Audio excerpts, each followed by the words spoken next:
CITL for the partnership in this. It's really wonderful to be able to do these things together on campus. And welcome here. It's my pleasure to introduce to you Andy Crouch. You are in chapel today. You already know a gifted communicator, a warm communicator, and someone who's thought really deeply about what it means for Christians to be engaged in God's world. And I was struck by the way that this presentation in chapel had resonance with a lot of other conversations I've just noticed popping up around campus recently. So that's really wonderful. Andy is the executive editor of Christianity Today magazine. He's an author. His book, Culture Making, which is now 5 years old-ish, is just a book that has really impacted quite a number of people. He's won many awards, and it's been an influential book. And his recent book, Playing God, which Greta just a few moments ago said, my life has not been the same since playing God. And I don't know if she's talking about the book. Phenomenon. His book, Playing God, continues to unpack some of these big questions about what does it mean for humans to use power as they engage with culture. It's really wonderful to welcome him here today. I will say this, that one of the fun things about introducing somebody multiple times in a day is I have to look for new things to say. This is only my second time, but I learned something I didn't know just a few moments ago, which is that you are a classics major. That's right. Today I heard on the radio that this is the birthday of the 20th President of the United States, James Garfield, who before becoming president was a classics professor. So Andy stands in a long line of powerful influencers in our culture. We welcome him here to think with us about some of his work.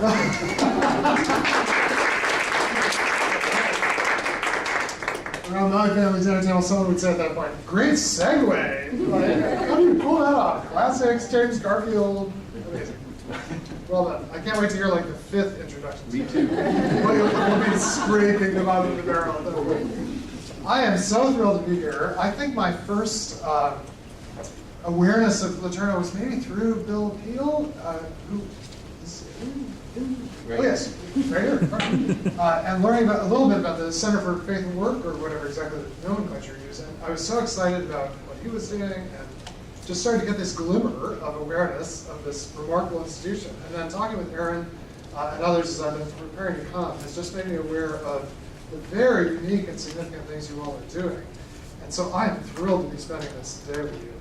I find in these settings that the most valuable thing in the long run almost always is the conversation that we have together and the interaction. So what I thought I would do is just give you a few markers of things I've been thinking about over the last few years that will, I hope, serve as discussion starters. And then you can take it and we can take it wherever we want to go.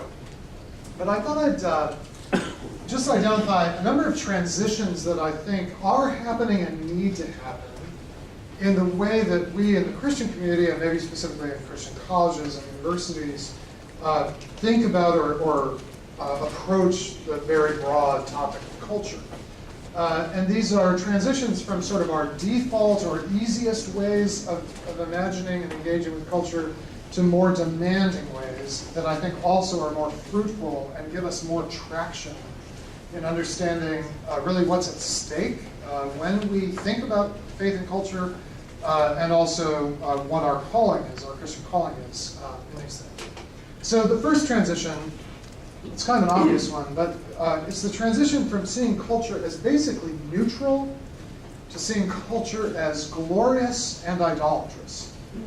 So a shift from a posture that basically can be tantamount to unaware of the encultured reality of life. That all of us actually, the first thing we did in a way, well, let's say the second thing maybe we did when we were born, the first thing we did was look for a face. That's the first thing human beings do. They try to find a face and start attaching to that face, the face often of their mother or their father. But then the next thing we started to do, and the major task of our early years, and in many ways the task that continues through adolescence, through college, and now as long as adolescence extends, which I think now the official end of adolescence is 37 years old. So it keeps getting longer and longer. And essentially the formative years of life are about learning how this group of people that I have found myself among, initially my family, then my neighborhood, society, schools, how the world works, and that is enculturation. that first human task happens below the level of awareness, so that it's possible to come of age in any culture and not be aware that you've just been shaped very profoundly and very specifically by the cultural environment. And it is not, in fact, neutral. It gives you all kinds of possibilities, and it closes off all kinds of possibilities, creates impossibilities.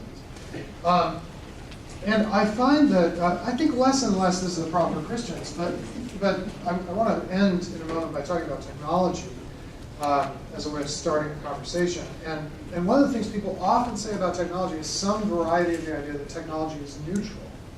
And I think this is actually a very dangerous and short-sighted way to talk about any facet of culture. There's nothing in culture that's neutral in the long run.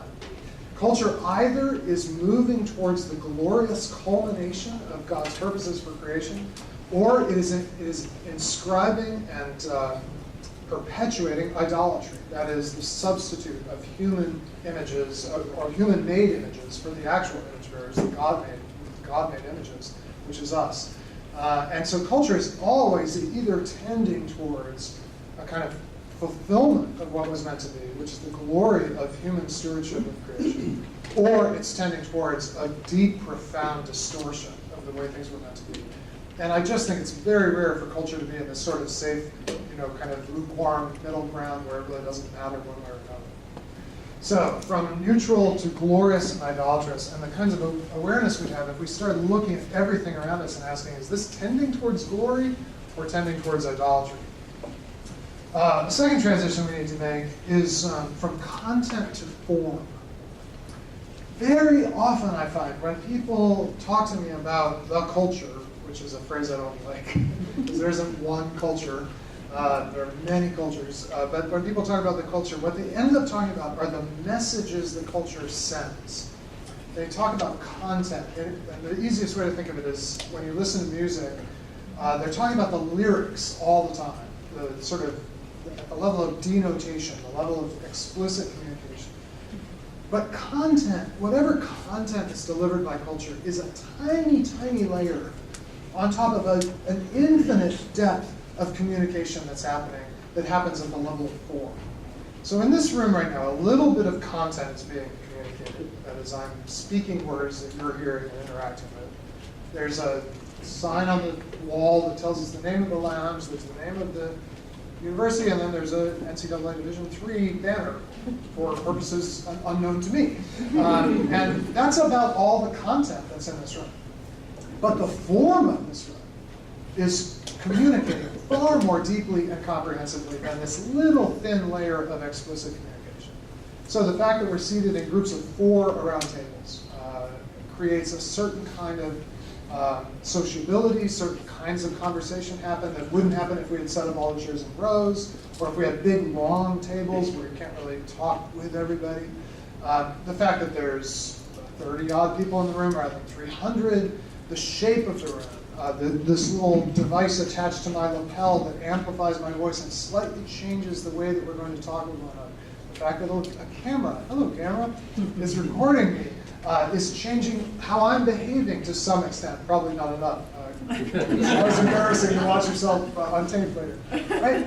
And I mean, we could go on and on, identifying all the ways that the form of life that's shaping us is so much more determinative of what we can imagine to be true and false, what we imagine is attractive, what we imagine is unattractive, how we shape our lives. It's so much more important to attend to form than content. But it's so easy, of course, to pay just attention to that thin layer of denotation and not to the whole layer of what's happening underneath. So that would be another one that I think we really have to help, among other things, help students do. In many ways, what it is to acquire a sociological imagination, among other things, is stop looking just at what culture is saying and start looking at how it's saying, because the how is so much more powerful than the what. Then there's the transition from ideas to artifacts. And this was my big idea in my book, Culture Making, is that I felt that, that the Christian community had started to pay attention to the idolatrous and glorious possibilities of culture and was no longer simply thinking about content, but we were kind of stuck in this framework of worldview, which was often, at least as it was practiced and received, seemed to imply that what really mattered in culture were the ideas that lurked behind or underneath culture, and that you could sort of extract philosophical presuppositions, claims, arguments from culture, and then meet them with Christian ideas. And I think this is because this was sort of the domain of the philosophers, and it's philosophers' jobs to think about ideas all the time. But I don't think that's how culture actually works. I think culture proceeds and does its work less by promulgating ideas than by the creation, preservation, and transmission of cultural artifacts. That is, actual physical acts of human making. Those are the form that culture takes. And whatever ideas exist in culture only exist to the extent that they become embodied, or you might even want to say incarnate, in cultural artifacts. This is even true of the purest ideas, for instance, mathematical ideas, which in order to last and be transmitted have to be written on a blackboard, or you have to create some set of symbolic notation that you can pass on. And the moment you make marks on paper or marks on a blackboard, or even the moment that you take sound waves and use your larynx, lungs, resonating cavities in your head, tongue, teeth, to make sound, in fact, what I'm doing even now is creating a cultural artifact of sort in the use of language. And I feel that until we have paid attention to the way culture becomes embodied, and don't treat it just as the set of ideas, but as the set of, it does have ideas, but the ideas take physical shape. We sit in chairs rather than on the floor, and that conveys an idea about who we are as human beings in all sorts of ways. We stand up to take authority in our culture, whereas in other cultures, such as Jesus' culture, when you want to take authority, you sit down. So he sat down and began to teach them. That's Middle Eastern culture. In this culture, if I sit down and attempt to teach, I'll be somehow messing with the structures of authority. These embodied things that we do are so fundamental and yet so easily reduced to ideas, when actually I think they have a power of their own that is not reduced to whatever ideas they may be seeking to communicate. Then one last one, and that is the one that I'm most interested in these days. And that is transitioning from, if I can put it this way, thinking about individuals to thinking about institutions. In my book, Culture Making, which most of you have not read, but hopefully you've all bought. That's the important thing to notice, is you just purchase it and have it on your shelf. In Culture Making, I really hit the artifact idea hard, and I hit it too hard, I think. And I realized I had overshot, and I had not done enough justice. In fact, the culture really is not just made up of discrete things, which is what artifact denotes, like shares of cultural artifact. But really, the deeper layer of culture is not just individual artifacts, but collectively sustained institutions. So in Playing God, I try to remedy this and talk about institutions at length. And I talk about football. So a football is a cultural artifact, the actual ball, the pigskin thing. But football, without an article, indefinite article, is an institution. And an institution can be thought of as a complex of artifacts, arenas, rules, and roles. And if you have all four, artifacts, arenas, rules, and roles, then you have a viable, transmissible institution. And what institutions allow for is the transmission of culture over space, that is through geography, and over time, through generations. An institution is something that can be handed off to other human beings, both laterally within the moment that I live, so that I can teach you, or more likely, since I'm in Texas, you can teach me to play football, and I can learn what the artifacts are, the pigskin, the goalposts, the pads, the helmets, all the artifacts that go into that game. I can learn about the arena, which is the domain where the institution is carried out at its most influential and kind of largest and most comprehensive scale. So that would be Cowboy Stadium, I guess. So people can play football in lots of places, but there are these arenas that concentrate it, and you go there to see the game played at its highest form. I've learned the rules. There are rules. Games are particularly vivid examples in institutions because the rules are so explicit. And then I've learned the roles. What different parts can different people play? And once you've got those, artifacts, arena, rules, and roles, you can now play football anywhere in the world, and you can see that game played over multiple generations. And another way to think about an institution is that it's a cultural pattern that has persisted for at least 3 generations. That is, it's been transmitted at least twice through time across generations. And it's really when you get a complex of artifacts, arenas, rules, and roles transmitted over time to the point that the 3rd generation cannot remember a time when that complex of human making was not in the world. That's when you've got really durable cultural change. Mere artifacts can come and go, and in fact, artifacts severed from their institutions become not very meaningful. So if an archaeologist digs up a football 2,000 years from now, doesn't know the game, they could kind of figure out, well, it couldn't have rolled because it doesn't roll. They must have thrown it and carried it. You know, they could figure out a few things. They'd never understand what football means to Americans, and maybe especially Texans. And Philadelphians, been pretty painful recently. So just as an illustration of this, I'm going to talk with the strategic planning group later today about how I think that the biggest question of our time is which institutions are going to survive to the next generation. And the church is one institution that all of us are invested in seeing survive. But to survive, the artifacts have to be maintained. The arena, you have to have arenas that is exemplary instances of this institution. You have to have clear boundaries. You have to have roles that different people can play. And we could talk more about this, but right now all of those are sort of under threat in various ways for the church. And maybe are always under threat, but in our moment as well. So the question of culture is not just a question of individual activity or individual artifacts, but of these institutions that are really where culture gets transmitted. So I feel like I may have said enough. Let me just illustrate this very briefly with what I think is maybe the deepest question of our time, and it relates to institutions. And it is what is going to happen to this institutional reality called technology, which is about 100 years old now, the application of basic science to solving problems and making certain things that were very difficult for a long time now have become easy. The question of where technology is going to go requires us, first of all, not to treat culture as neutral.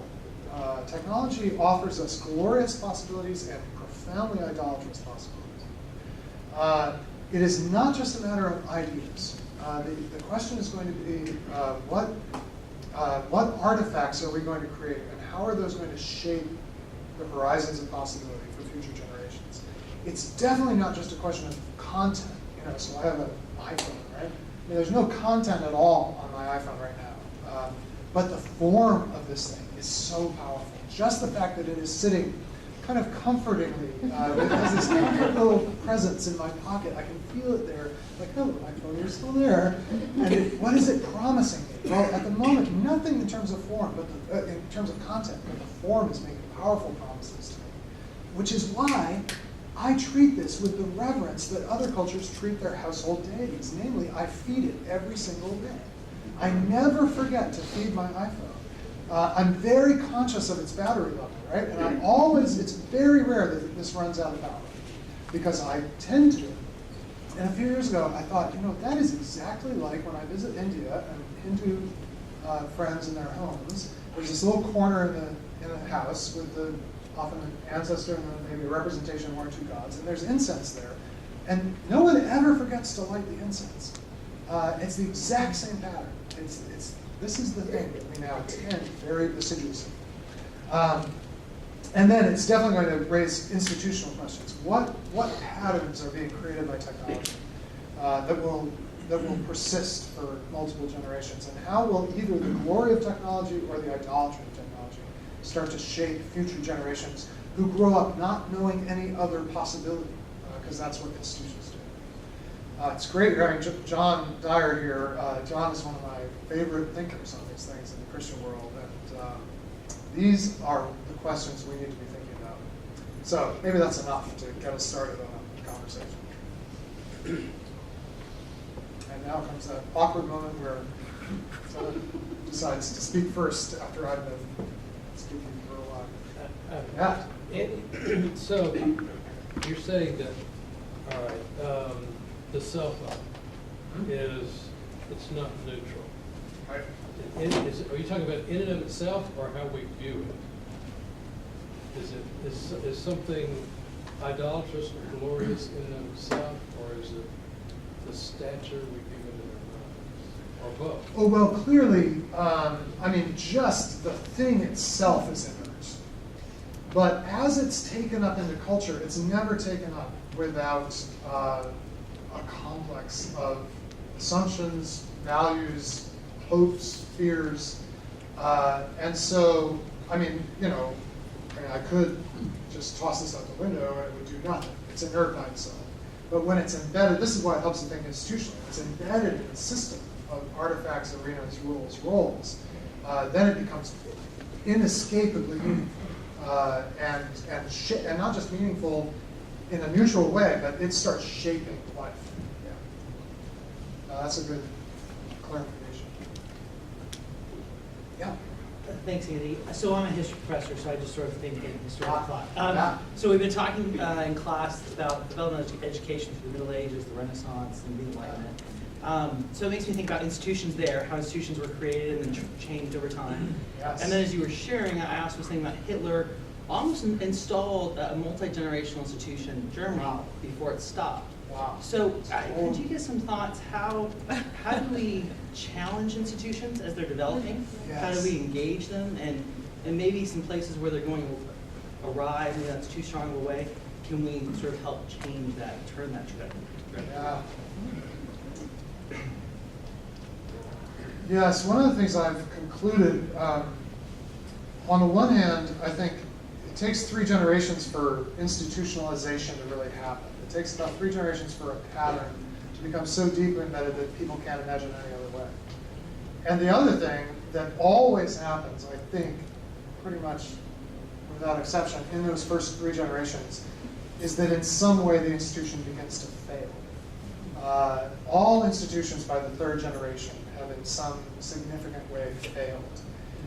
Not necessarily failed to do what they were intended to do, but they failed to lead to the flourishing that their founders hoped for. So the reason I say 3 generations are significant is that this is the biblical model in the book of Genesis. So it's interesting that when we talk about the people of Israel, we actually often call them the family of Abraham, Isaac, and Jacob. And it's not till Jacob that the name Israel is introduced. That's the name given him after the wrestling match.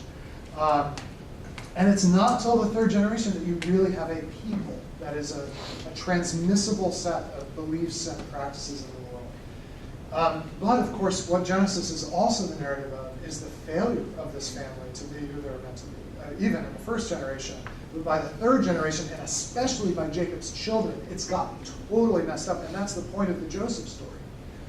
Is that the relationship between the brothers, which has been in some ways the founding problem of humanity from Cain and Abel on, is this kind of tension between brothers and will there be a favored son or not? That has curdled into this incredible resentment of Joseph that leads to the near murder and actual trafficking of Joseph into slavery.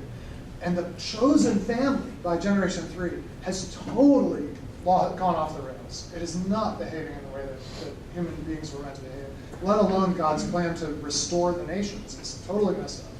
Which is why the last part of Genesis is about the restoration of this family through this bizarre series of things that happen to Joseph and bizarre choices that Joseph makes. I mean, it's really weird how he sends them off with a cup, but he's so conflicted about his family.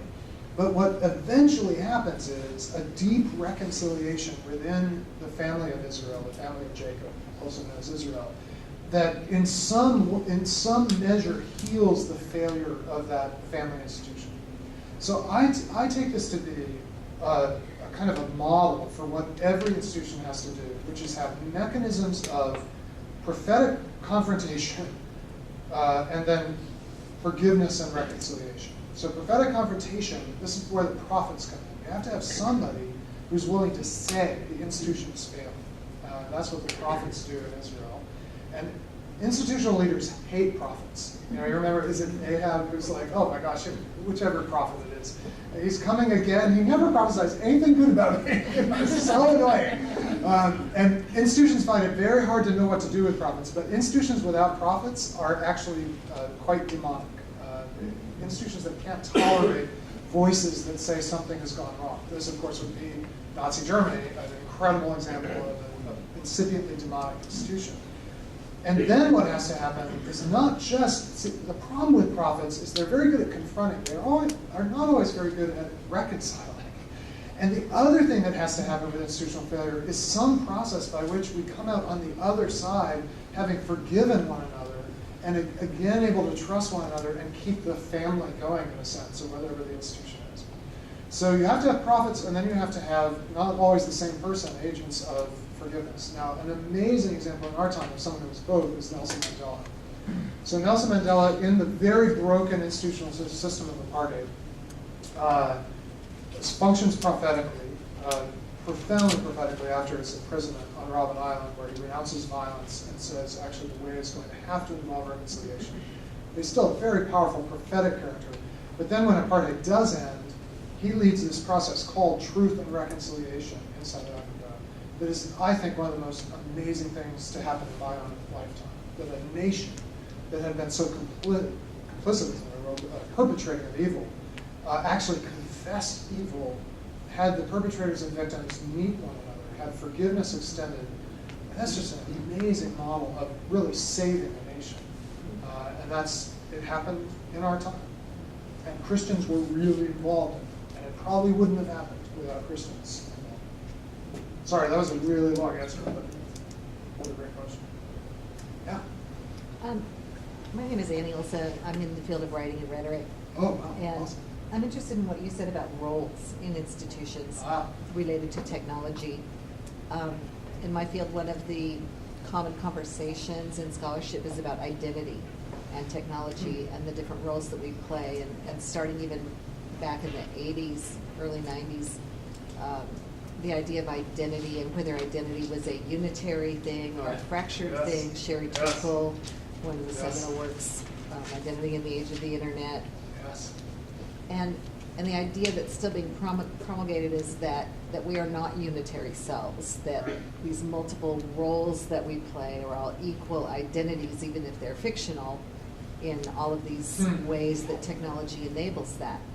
And with technology changing so rapidly and enabling so many different persona for people, how do you see a future for institutions being established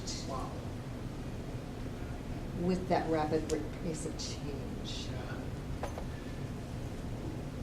That, what you just said to me is maybe the deepest question I have, the deepest wondering I have is will any existing institutions be able to survive the pace of change that technology has introduced?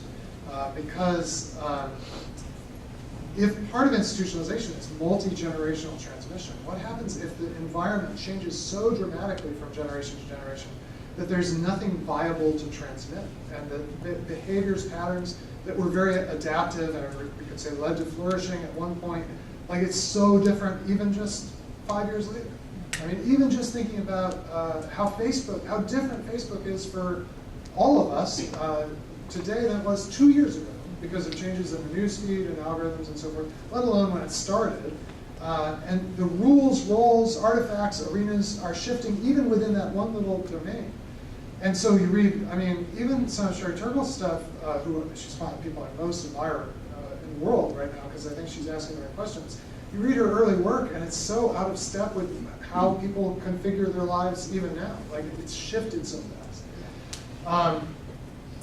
Identity is interesting because what institutions actually provide for a multiplicity of identities.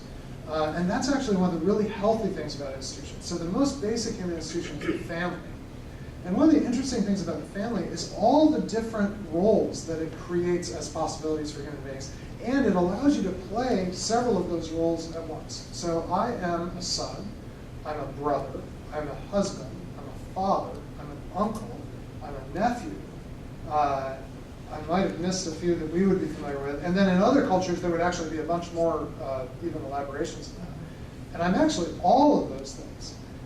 And that provides for an incredible richness of human experience that I couldn't have if I was taken out of the institution of the family. And so my instinct to your question is I almost fear the opposite, not a splintering of identity, but a loss of these thick institutional contexts that actually give us many different ways to be human. I actually almost worry more about that it all gets flattened out in a way, rather than being the kind of incredibly diverse people we're meant to be. We're meant to be students of, and then there's stages, meant to be students, meant to be teachers, so I almost worry that we're losing multiple identities rather than ending up able to play anything. I think when you can play anything, you actually end up playing the same script over and over. Maybe that's part of it. This is the problem with the whole idea that life is about self-expression. The problem is the self you have to express is very uninteresting. Like most of us, like if we express ourselves, like it's pretty quickly we're done expressing. And so what self-expression becomes, one possibility is out of a desire to fulfill what we're meant to be, we become more and more kind of outre in the expressions we explore just to feel like we're expressing something of value. This is part of the chasing of marginality. It's trying to find some interesting thing to be. So everybody, no matter how privileged, wants to find some category in which they're a victim, because that's the kind of really interesting thing to be in our culture. But that actually ends up being very flat and boring compared to the rich life you can have as a symphony orchestra musician, as a professor in an institution, as a member of the medical community, as an engineer on a NASA project. Those are these big institutional contexts that actually give you many more ways to be human. But when those all get flattened out, I think life gets actually far more dull. Yeah? Just a really quick question, some of the same thinking, but really like what you talked about, artifacts.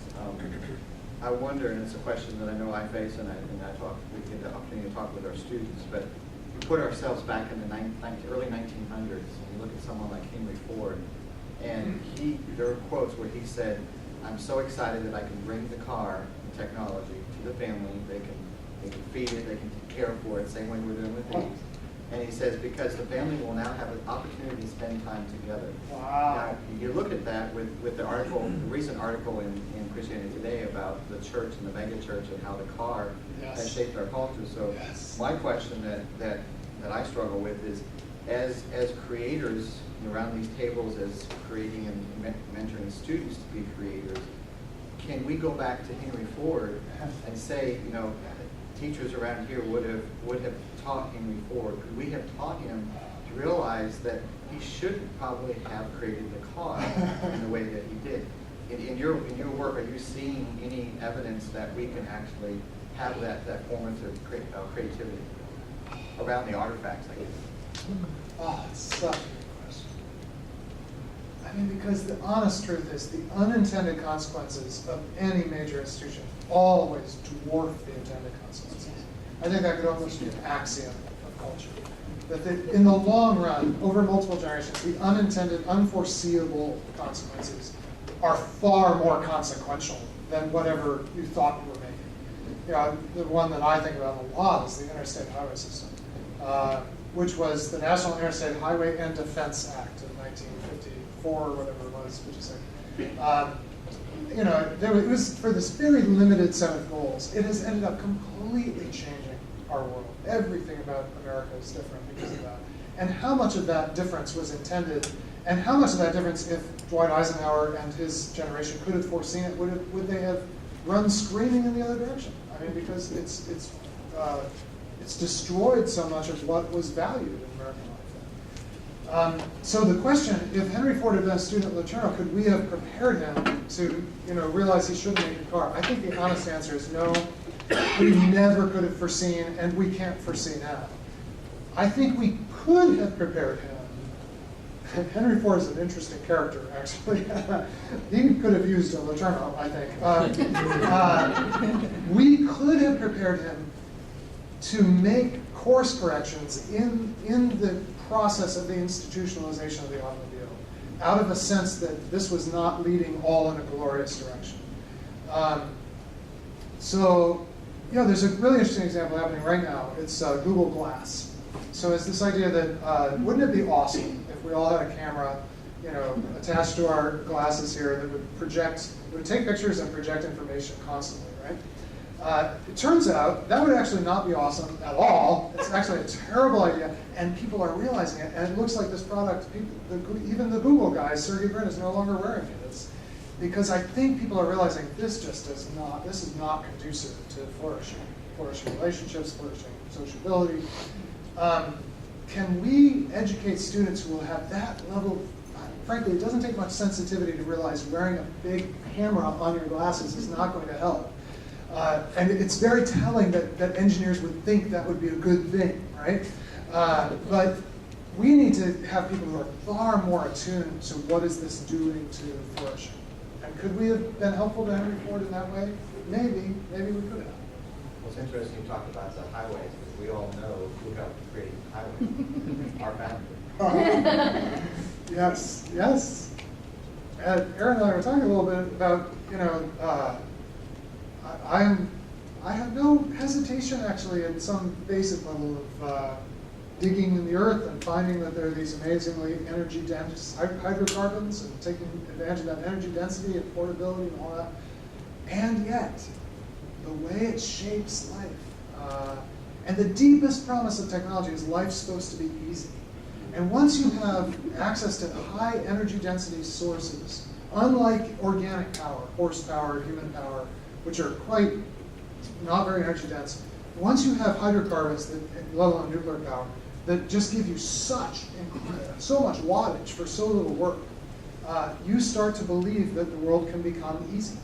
And I think that is profoundly distorting of what life, flourishing life, even is meant to be. Yeah. Okay. One thing I see as I go through the internet, which is, a huge thing for my generation, I would imagine the generations above and beneath me. But as I go through, I'm often reading the comment sections, and a lot of times you'll see someone posting a very long comments of like small essay. And then someone underneath that will say, too long to read. Yeah, too long. I worry about this within the context if you have huge applications like Twitter that are basically becoming to dominate our life, that's restricting your post to 140 characters. Right. My worry is, and I'm not sure if this is well-founded or not, is that restricting our ability to think and process thoughts to 140 characters? So, can you sum up that question? I lost you. Like after two words. Right. So Nicholas Carr wrote this book called The Shallows. I forget the exact subtitle, but something like How the Internet is Changing the Way We Think. And this is kind of the premise of that book. That absolutely. I mean, how can it not be, given neuroplasticity, that as we interact with certain ways of reading, certain ways of thinking, that it starts to rewire our brains to be optimized. So that's how learning works. Are we rewiring ourselves to be unable to sustain thought and sustain attention? I don't think there's any doubt that we are.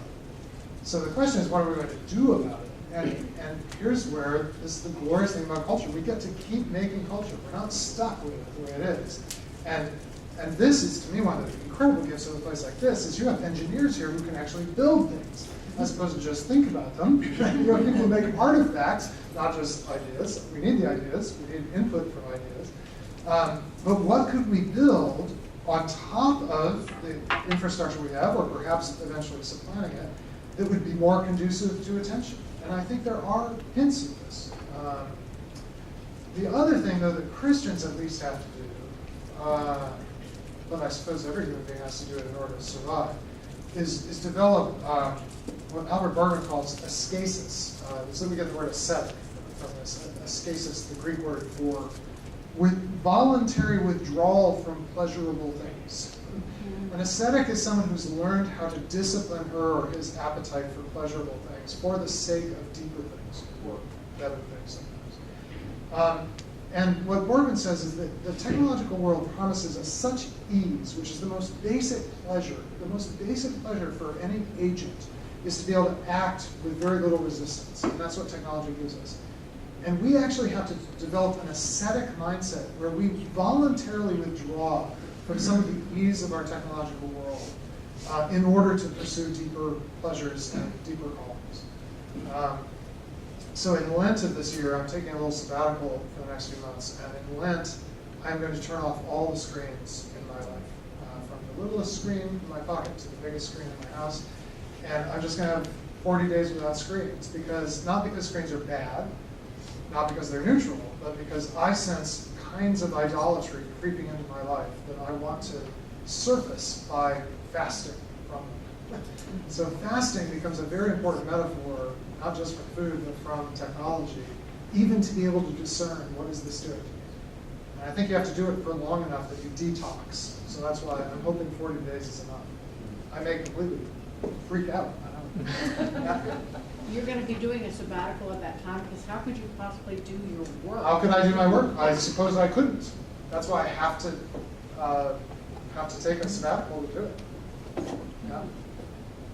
But we can all take Sabbaths. So every week, every Sunday in our house, all the laptops are closed, all the screens are turned off. So we have no mediated technology on Sundays. So we have a Sabbath from that for our whole family every day. And we just started the no screens in bedrooms policy. So all of us leave our phones in the kitchen rather than taking them with us each to our bedrooms to line this glowing thing in front of us. So you can build in little rhythms of withdrawal, even though you have to obviously for work stay engaged day to day. Yeah. Why do you think that there's a tension between the engineers and the humanities people? Really? There is? I mean, is there some way we can look at what we're doing, even as an institution at LeTourneau, that it doesn't make it, we need to hunker down and be together so we're against the world, Right. or we're against each other. Huh. So do you have any thoughts on how we can see that we need each other, and how can we help that conversation happen? Well, one thought I have is I think it'd be interesting to probe a little bit, where does that animus come from? And I suspect, I'll give you an individual kind of answer, though I think there's an institutional version of this. I suspect it ultimately comes from pain. The pain of being misunderstood, of being neglected, of being made fun of for certain gifts that you had that other people couldn't recognize as gifts. And all of us, especially academics, honestly, it's the rare person with a PhD who didn't experience some pain in their adolescence, even in college, because it's an unusual person who ends up doing these things, whether it's engineering or humanities. And then when we come onto a faculty, let's say, in an institution, and maybe no one understood why you spent so much time with books, or maybe no one understood why you spent so much time thinking about robots, and you've got a lot of social ostracism from that. I think if that pain isn't sort of surfaced and acknowledged, it easily becomes animosity towards others who seem in a very similar way not to get your thing. So the first step would be, and then I think there are ways that whole disciplines feel equally, they're kind of disciplinary pain as well. And histories of how some of these disciplines have been marginal in one way or another. So it would start by just trying to approach one another with the assumption that that thing that you so love and are so good at that I really don't understand actually is a beautiful part of being human, rather than is a threat to the thing I love and understand. And that rather than you activating, I was so good in every other class, but in math I couldn't get it. And now I'm with people for whom math was very easy, that could be very threatening. Instead, I can sort of turn that into, no, actually, you have gifts I don't have, and that's okay. But if we come to this out of insecurity, I think it's always going to be flawed. Maybe that's enough. But that's my initial thought. Yeah. So I work in residence life, and Awesome. I've only been here since July. So two contexts that you need to know. Yeah. But this is true of students on any campus. Students often will say to administrators, if we say no to something, they'll say, we've always done it this way. And you had just talked about how by the time something becomes culture, we've forgotten what the original purpose That's was. exactly right. And so I want to ask, how do we have a conversation with our students about the original purpose when the first generation is not here, or when the original maybe even event or program or concept isn't even here? How do we do that well? Wow.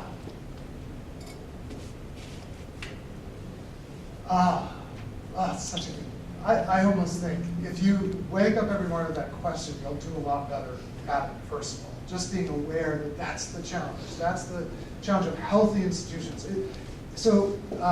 Unhealthy institutions perpetuate themselves without really remembering or attending to the flourishing they were meant to create. It becomes self-preservation. So institutionalism is a situation where really the institution just exists to keep certain patterns going and doesn't exist to keep flourishing.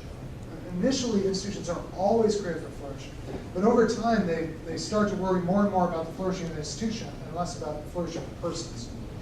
So how do institutions stay engaged with the question of flourishing? Well, one thing I think that's very important is to tell stories. So just to constantly, and it can get very tiring when you're in institutional leadership because every year there's a new class of freshmen and you have to tell the story again. But if you don't tell the story again, then it becomes rote for them.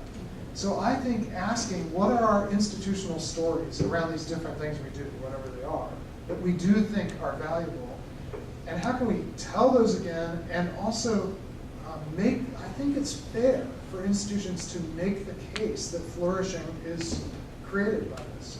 I think it is fair. It's one thing when you have a 3-year-old to say, well, we're not doing that because I said so. I think once you have mature human beings, it's appropriate to have to articulate, here's how this leads to flourishing. I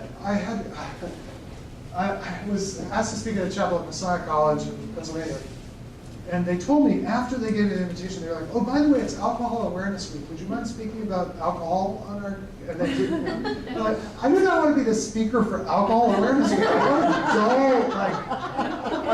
like, way to make me look like the most boring adult on the planet. But actually, as I thought about it, I thought, no, actually, it's really important that we not just say, here's the rules, we're going to keep the rules, but let's talk about how does alcohol contribute to flourishing? How does it contribute to distortion of relationships? Why do colleges like this have the policies they do? We've got to, and so I told the story of Noah getting drunk, and I told the story of Jesus turning the water into wine. And I said, these are both in the Bible. How do we hold these stories together? And then I tried to articulate why abstinence from alcohol in college is a really healthy thing. I think it's very fair to do that. I think maybe that will have to be all, at least for me, this is so much fun. Thank you very much.